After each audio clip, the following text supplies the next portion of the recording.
Boa noite, pessoal. Hoje começando mais uma live aqui no meu Instagram. Hoje estarei conversando com ela, pré-candidata a vereadora a Curitiba. Ela que é do movimento da JPT. E é uma alegria estar recebendo ela, a Ana Júlia. Eu queria ver com vocês como que tá sendo o áudio, se tá bom ou se tá muito claro. E gostaria de saber de cada um as cidades que vocês estão falando. Que daqui a pouco eu já convido a Ana Júlia pra gente bater um papo legal e bem divertido. Vamos só esperar um pouquinho e mandar um salve pra JPT, que daqui a pouco. Como tá aí a quarentena? Tá bom? Tá bom não, né? Tá tensa, cada vez mais triste ver o que um presidente pensa e que o seu presidente Jair Messias Bolsonaro fala. É triste ver que um presidente não tem nem psicológico, não tem nem ideia do que tá acontecendo. E eu queria saber de vocês como tá chegando a imagem, tá bom? Agora eu tô vendo que tem já bastante gente na live. Vou esperar só mais um pouquinho. Como vamos mudar, né? Então vamos bater aquele papo legal, divertido. Quem tiver alguma dúvida e gostaria. Então tá. Acho que eu já vou chamar a Ana Júlia.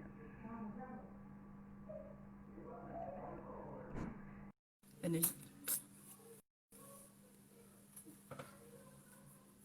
Vamos ver? Já chamei a Ana Júlia. Boa noite, Ana Júlia. Oi, tudo bom, Larissa? Tá conseguindo me escutar? Tô. Deixa eu só ver aqui que tá. Deixa eu botar meu. Opa. Tá conseguindo me escutar agora? Eu tô te escutando, normal. Tá bem bom. Eu não. Tipo, eu tava meio com dificuldade porque eu não tinha botado fone. Eu achei que ia funcionar. Mas Uhum. eu queria agradecer a você por ter aceitado meu convite pra gente debater um pouquinho nessa noite. E uma boa noite e seja bem-vinda. Obrigada, Larissa. Eu que agradeço o convite aí pra gente conversar um pouquinho. Fico honrada, né? Você ter feito live com tanta gente importante, eu me senti importante também. É... e tô sempre à Tu é disposição. importante! Não, então, começando, como você tá vendo a juventude aí em Curitiba? Como que a JPT tá se organizando Uhum. para essas É, eleições que tá vindo? Tá, então vamos lá, falar sobre a JPT e sobre as eleições. Bem, acho que é um momento, assim, delicado, de uma certa forma, para as mobilizações massivas, né? Principalmente para um Sim. partido como o nosso, que se identifica com manifestações massivas. Mas a JPT tem se organizado mais mesmo no âmbito virtual. A gente tem feito alguns cursos, um grupo dentro da JPT, na realidade, né, tem feito alguns cursos de formação para esse momento. E como um todo, assim, tem apoiado as manifestações que têm acontecido, tem comparecido e também se organizando para o processo eleitoral, né? Não, nós, enquanto partido político, a gente tem que saber que, para além, enfim, de todos os trabalhos com movimentos sociais que o PT tem na sua identidade, a gente também quer disputar o poder, a gente também quer disputar a política, né? Que é um objetivo partidário. Então, é necessário que a juventude se organize para essas próximas eleições, até mesmo porque vai ser um processo eleitoral que vai se exigir muito da juventude. Como a gente mudou toda a dinâmica das eleições, né, que antes era muito, principalmente para as eleições municipais, ainda era uma campanha muito pessoal, uma campanha muito de rua, agora muda um pouco esse perfil, né? Vai ser uma campanha muito de redes sociais. Daí é fundamental, de fato, a juventude estar organizada, porque se espera que a juventude tenha um trabalho melhor nas redes sociais. Pois é, né? Porque essa pandemia afetou todo mundo. porque ia ter muita encontro da JPT que nós ia realizar até dia 16 de maio, era para ter um encontro com o Zeca Dirceu. E Uhum. atrapalhou tudo, mas assim, o que nós temos que fazer é ir em rede social, fazer política, mas na rede social a diferença, né? Uhum. Com toda certeza, né? Eu acho que hoje, inclusive, a gente tenta se moldar um pouquinho mais, porque o PT, por ser um partido de fato com uma identidade muito de rua, de movimentos sociais, de uma política muito olho no olho, de sentar para conversar, nunca priorizou muito as redes sociais. Um erro nosso, inclusive. E agora, nesse momento, então a juventude tem que se organizar nos seus movimentos pelas redes sociais. Então, para a gente que sempre se organizou com o movimento estudantil, se organizou passando em sala de aula, em construindo DCE, em construindo Grêmio, de um dia para o outro, né? Porque, enfim, meses na história, falando em história, meses não é nada, né? É como se fosse É, de ontem para hoje. Se organizar totalmente, de forma totalmente virtual é muito complicado, mas eu acho que a gente tem se saído bem, sabe? Tanto em âmbito sim. local quanto nacional. Acho que a JPT tem se saído bem, tem conseguido usar as redes sociais. O Instagram da JPT cresceu muito, o Twitter também. Então a gente tem conseguido se posicionar. Pois é, então, até o que? Início desse ano, a gente não tinha JPT aqui. Aí você e o Wellington vieram, fizeram aquela reunião, e aí eu comecei a pensar mais. A juventude tem que ter voz, a juventude tem que ter um movimento que representa ela aqui no nosso município. Aí eu fui começando a conversar com meus amigos e a gente chegou numa conclusão. Agora, nós da JPT temos um Instagram também, temos o youtuber, siga lá, JPT, Juventude Petista de Planalto, lá no YouTube. E assim, esse crescimento, para nós, vai ser muito ideal para esse ano. Temos que colocar na cabeça da juventude que política é uma coisa importante, que é uma coisa que nós estamos cada dia fazendo algum tipo de Uhum. política, né? E assim, nós precisamos de sangue novo na política. O que tu acha assim?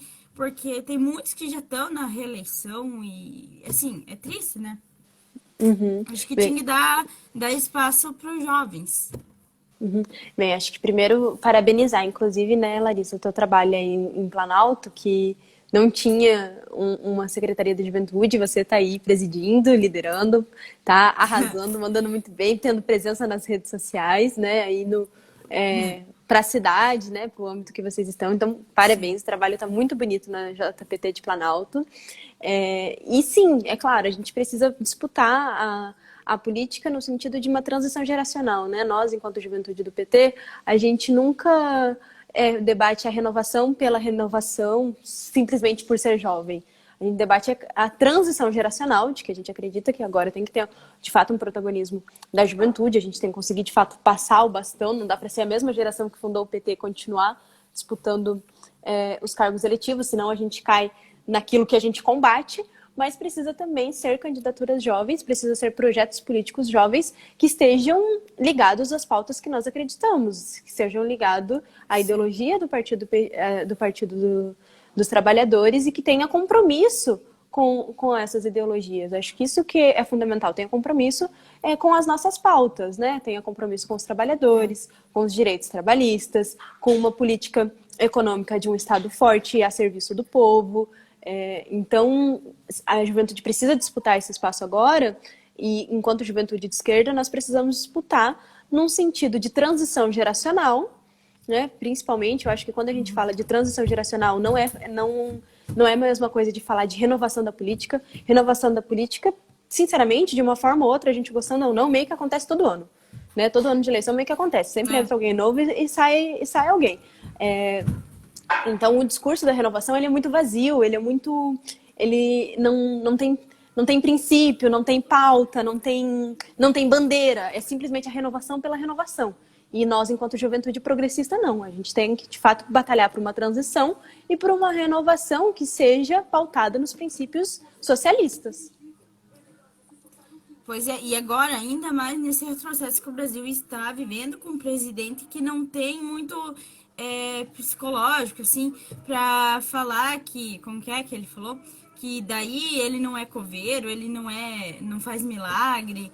Gente, eu acho que é muita ignorância das pessoas, desculpa a palavra, mas é uma força de expressão, mas assim, as pessoas ainda têm aquela fé no Bolsonaro, que o Bolsonaro vai Uhum. salvar. Gente, eu acho que não é no caminho que ele tá falando que a cloroquina ajuda, não, já foi comprovado que não ajuda nada, né? Mas aí tem Sim. pessoas que ainda vai no mesmo caminho do Bolsonaro, que é a cloroquina, faz tudo. Que isso não é, isso é uma gripezinha. Acho que não é Uhum. bem o caminho, né? Com toda certeza. O Bolsonaro ele vem provando cada dia mais que ele não tem compromisso nenhum com a população no geral, né? Hoje a gente, de novo, hoje foi o segundo dia que a gente teve mais mortes, né? 1.300 e alguma coisa por coronavírus, e a gente não vê nenhuma preocupação do governo em, de fato, combater essa pandemia com a seriedade que ela exige, com o compromisso que ela exige. Então, é um período muito, muito triste principalmente para a população mais vulnerável, principalmente para os trabalhadores. Pois é.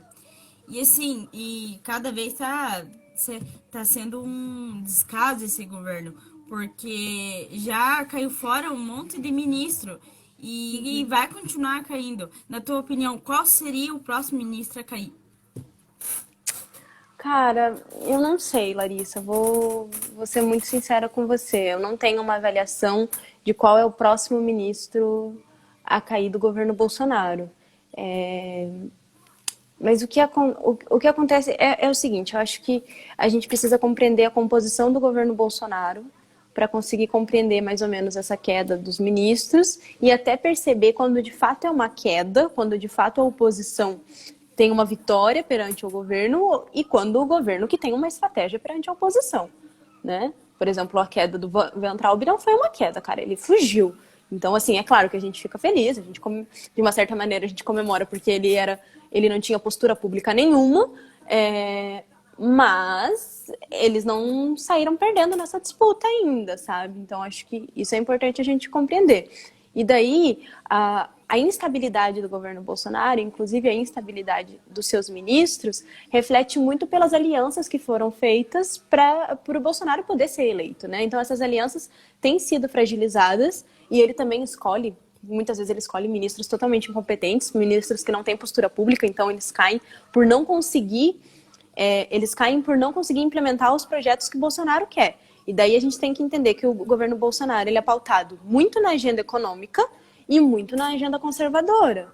Então, o ministro ele tem que conseguir pautar essas duas agendas. Quando ele não consegue pautar uma delas, ele cai. Né? Com uma exceção a outra, como foi o caso do Sérgio Moro, que pede demissão por conflitos internos. Mas fora isso, a gente não pode se iludir que a queda dos ministros de fato de fato significa que o governo está perdendo. Né? A gente tem que encarar pelo viés econômico. Está sendo devastador, está sendo nefasto o que esse governo tem feito. Então, ao meu ver, assim, o que de fato está ganhando é a agenda econômica. Eles estão conseguindo implementar a agenda econômica e a agenda conservadora de uma maneira ou outra a gente consegue barrar, porque daí a gente consegue fazer uma aliança entre os progressistas, entre a galera da esquerda e entre os liberais um pouco mais sensatos, digamos assim. Pois é, e tipo, ele tá trocando, além de alguns tá caindo e coisa, ele tá colocando tudo militares no governo, nos ministérios e coisa. Eu acho que tem lógica colocar, tem militar que não conhece nada sobre saúde ou sobre educação. Eu acho que tinha que ter pessoas que tenham um certo estudo, uma certa, como podemos dizer assim, certa, pra estar naquele cargo. Não colocar Concordo. militares só porque é militares. Sim, eu concordo com você, né? Mas daí é que, assim, o problema dos militares é um pouquinho maior. Né? Porque, sinceramente, eu não acredito em ineficiência por parte de militar, ou que militar está fazendo alguma coisa da qual não entende. É muito diferente do que era a figura do Weintraub, que tinha somente como objetivo pautar uma agenda econômica e não tinha postura pública nenhuma, e inclusive tinha uma agenda conservadora muito forte. Mas daí porque, de fato, ele não tem competência nenhuma. De fato, ele é o antro da mediocridade. Essa é a figura do Weintraub. Agora, a figura dos militares é um pouquinho diferente, porque os militares hoje é um braço muito forte no governo Bolsonaro e eles têm um projeto de poder. Então, esse aparato militar, ele é um projeto de poder e ele é para firmar o governo de uma maneira ou outra. Então, eu não acredito que os militares estão lá sem saber o que fazer, né? Ou porque eles não entendem da pauta. Eles entendem, mas de uma maneira totalmente do que a gente entende, do que a gente compreende, do que a gente quer enquanto Estado, né? Então, eles estão lá para implementar de fato uma política, uma visão. E daí o problema disso é para a própria democracia, né? A gente já teve um golpe militar, a gente já teve governos militares, a gente viu que não deu certo, a gente viu que o que eles pautam não é democrático. E o nosso risco agora é, por que tantos militares no governo? Né? É um governo de militares ou é um governo democrático? Eu acho que essa é, de fato, a questão, né? Porque militar não está lá sem saber a pauta, sem entender a pauta. Eles estão lá para implementar um projeto, seja ele de destruição ou não. E que, nesse caso, considerando o governo Bolsonaro, é um projeto de desmonte e destruição. Inclusive, é muito engraçado a gente pensar que os militares, o exército, deveria ser o símbolo assim, de soberania nacional e de patriotismo, mas eles têm nesse momento de agora, a gente tem uma visão tão distorcida do que é, de fato, patriotismo e soberania nacional e nacionalismo, de que são militares entreguistas que entregam a soberania nacional brasileira e que entregam e vendem o patrimônio brasileiro, né? Então, para a gente ver, eles sabem o que eles estão fazendo, né? A questão é, ter tantos militares assim no governo significa que não temos uma democracia, né? Pois é, esse é o meu maior medo quando, tomara que logo seja que saia esse Bolsonaro e coisa, mas o meu medo maior é se o regime militar for de novo, acontecer igual aquele ano, é muita coisa ruim que aconteceu, tortura. E é triste ver que pessoas vão pra rua pra fechar o STF, fechar o Congresso. Isso é triste e assim, eu acho que não é pessoas que não têm muita lógica. Eu acho que o regime é uma coisa natural, o regime é uma coisa boa. Isso é bem contrário. Eu acho que quem estudou história sabe. Sim, com toda certeza, né? Ó, a Bárbara tá aqui comentando que é ridículo o papel que ele faz e que o Bolsonaro não achou que ser presidente seria uma brincadeira, né? Eu concordo completamente com a Bárbara. Ele nunca teve a postura para assumir o cargo de chefe de Estado, mas acho que ele pensou que seria um pouco mais fácil, né? Que ele não teria que lidar com as reações públicas num todo, e ele está tendo que lidar. Né? Mas sobre o que você comenta do medo eles os militares assumirem a gente viver uma ditadura, acho que é um pouco delicado, porque assim, a gente tem um vice-presidente que é um general, que é um militar, eleito pelo povo, o que é muito curioso, é muito contraditório, né? A gente fez anos de luta para tirar os militares do poder e agora a gente tem um militar eleito pelo povo, a gente concordando ou não, a questão, juridicamente hoje ele está lá eleito pelo povo. Então, acho que se os militares tivessem força suficiente para darem um golpe agora, né, e fechar de fato o Congresso, essas coisas, eles já teriam feito. Não sei qual que é a engrenagem por trás, mas acredito que, por enquanto, os militares ainda não têm toda essa força. Porque eu não acredito que eles gostem do Bolsonaro, porque ele é muito ruim, ele é um cara, de fato, muito ruim. Né? Assim, ele é aquele cara meio abobado, meio que estúpido, não sabe se comportar, não sabe falar com a imprensa, não sabe nem fingir, sabe? Ele não consegue nem mentir pra gente que ele se preocupa um pouquinho. Então, não acredito que os militares gostem propriamente dito, mas acho que por enquanto eles não conseguem ter essa força ou sabem que um golpe declaradamente não conseguiria se sustentar. Né? Então eles vêm ocupando o governo e as instituições de maneira teoricamente democrática, mas a gente sabe que, enfim, não tem vários problemas nisso. Mas não significa que daqui a um tempo eles não tenham de fato força e condições de assumirem com um golpe e a gente voltar a viver numa ditadura militar, como foi nos anos de 1964 até 85. E assim, eu tava vendo que tipo, querem entraram pra derrubar a chapa do Mourão e do Bolsonaro. Na tua opinião, se fosse fazer um impeachment do Bolsonaro hoje, vamos, será que aí assume o vice? Não seria bem pior? Então, daí depende. Uma coisa é o impeachment, outra coisa é a cassação da chapa. Se for cassada a chapa, daí cai os dois. Daí a gente tem fôlego para batalhar por diretas já, né? Por novas eleições gerais. Então, daí pode ser vantajoso para a gente, porque daí de fato a gente consegue traduzir de novo o que é a vontade do povo perante o projeto de governo. Então, pode ser uma boa opção. O problema é se existe real possibilidade, se existe força suficiente para caçar a chapa. Eu acho muito difícil. Não consegui acompanhar por inteiro esse assunto ainda, mas acredito que esteja difícil, porque, assim, o governo Bolsonaro tem os seus aliados ainda. Ele está fraco, etc., mas ele ainda tem os seus aliados. E daí o que a gente tem que entender é, de fato, assim, o projeto econômico por trás disso, porque o que segura o governo Bolsonaro hoje é o projeto econômico que ele está implementando. O Congresso, de uma maneira ou outra, segura o Bolsonaro por conta dessa agenda econômica, né? Então, se a gente pensa, putz, um impeachment do Bolsonaro, se a gente pensa no impeachment do Bolsonaro, o Bolsonaro cai, assume o Mourão, complicado, difícil. Eu não sei de que eu tenho mais medo, para falar bem a realidade.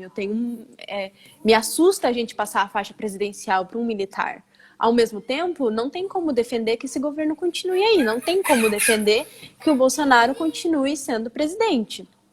Então, acho que é um movimento muito delicado e que tem que ser um movimento que, de fato, a gente consiga ou batalhar para a cassação da chapa, de fato, que daí a gente poderia pensar em eleições, ou então o impeachment teria que acontecer até 2 anos antes de completar o mandato para conseguir convocar as eleições. Mas, enfim, já vai fazer 2 anos de mandato deles, né? Então,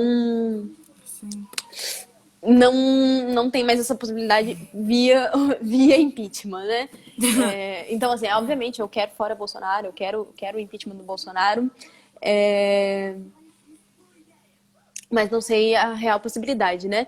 Ó, o Bambam tá colocando aqui, inclusive já tinha cumprimentado a gente, ele é assessor do Paulo Pimenta, que honra ter você aqui na live, né? Que o Maia assume a presidência e chama as eleições. Mas eu acredito que o Maia assume somente na cassação de chapa, né? Não via impeachment. Então, ou seja, de fato a melhor saída para o campo progressista hoje é caçar a chapa. Pois é. E assim, tipo, igual falaram, porque aí o pedido de impeachment depende se passar na Câmara dos Deputados e ainda tem que ver com o Maia, né? Porque aí o Maia, aí a chance de pedir o impeachment zerou, porque ele é colado com o Bolsonaro. Se depender do Maia, eu acho que vamos ficar os 4 anos com o Bolsonaro. Uhum. Então, daí a gente tem um outro movimento interessante, que é o movimento do Centrão, né? E daí é por isso que eu falo que é a agenda econômica, porque nas pautas,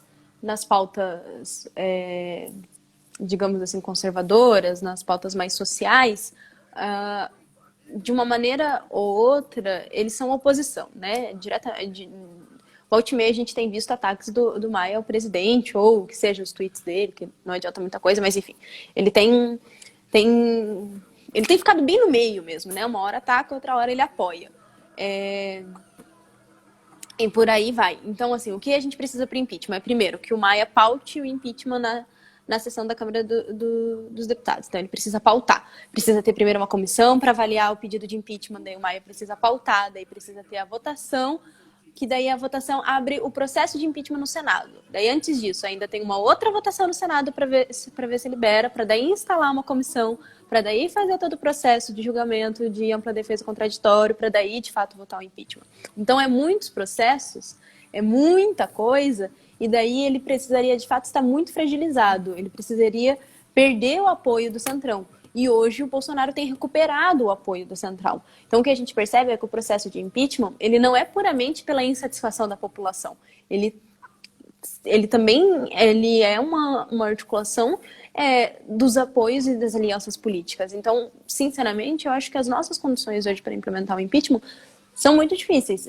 Infelizmente, eles vão esperar que a situação política piore muito, que a situação da pandemia se agrave muito, para daí o Maia, para daí o Bolsonaro tá totalmente fragilizado, porque daí a política econômica dele vai começar a decair também, para aí sim eles fazerem de fato o impeachment. Eu acho que antes de chegar nesse ponto de tipo caos total, assim, não temos saída, não temos outra alternativa, a economia não tem salvação, já vendemos tudo que podia vender, vão querer fazer o impeachment. Estamos tudo ferrado.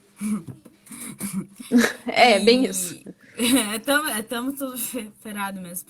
Agora começou a chegar os bolsominions, eu tava estreando, que não apareceu nenhum. Agora, antes, não sei se tu tá acompanhando os coisas, mas acho que é Léo Senna lá, comentou assim, impeachment no presidente do Corinthians. Engraçado muito que o Léo estranho que Senna agora- tem um 13 no nome dele, né? Olha, ele tem um 13 no nome dele. Eu acho que ele ainda não se encontrou, mas que no fundo, ele vai perceber que o coração dele ainda é petista. Né? Esse 13 aí, pra mim, Pois é uma sinalização. É engraçado, né, Ana Julia? Eu não sou vereadora, não sou deputada, mas é engraçado que no Facebook que a gente vem, uma chove de bolsominion xingando, mandando ir a merda, coisa. E a gente tem que ir com toda a educação. Mas tem às vezes que a gente perde um pouco a cabeça, mas estamos aí. E assim, é muita gente com aquele pensamento que o Bolsonaro tá certo. E nós tentando mostrar que tá errado. Sim. Eu acho que, assim, só antes aqui, ó, a Bárbara tá perguntando se a live vai ser salva. Vai ser salvo assim. Tá, então aí, Bárbara. Mas o que eu ia te responder sobre os bolsominions é o seguinte. Eu acho, assim, que todo mundo que venha conversar com a gente numa boa, que exponha a sua opinião, ou que pode até ser a favor do Bolsonaro. Apesar de tem que ter muita coragem para ser a favor do Bolsonaro no momento que a gente tá vivendo, com a pandemia que a gente tá vivendo. Mas tem gente que tem coragem, né? Então, mas assim, todo mundo que vier conversar, ou que expor a sua opinião, ou que dizer alguma coisa de uma maneira minimamente civilizada, eu acho que vale a pena a gente conversar. Acho que a gente tem que se debruçar e tem que debater mesmo. Tentar conversar. Então, eu acho que tem que. Agora, quando a pessoa vem na agressividade, quando a pessoa vem xingando, quando a pessoa parte pro vocabulário chulo, digamos assim, daí não compensa muito, assim, é um desgaste que não compensa. Quando a pessoa voltar para a educação, a gente conversa de novo. Pois é. E assim, a gente tenta com toda calma, mas aí vem lá e um xingamento. Aí a gente tem que ficar calmo, mas tudo bem, vamos conversando, vamos dialogando com as pessoas, porque eu acho que a coisa mais importante de fazer agora é dialogar, é conversar, é mostrar os erros que o Bolsonaro tá fazendo. E assim, ele fez muita cagada. Eu acho que a melhor forma é ele ficar quieto, igual ele fez nos debates. Ele fugiu em tudo. Foi isso que elegeu ele, porque cada vez que ele fala é uma aberração.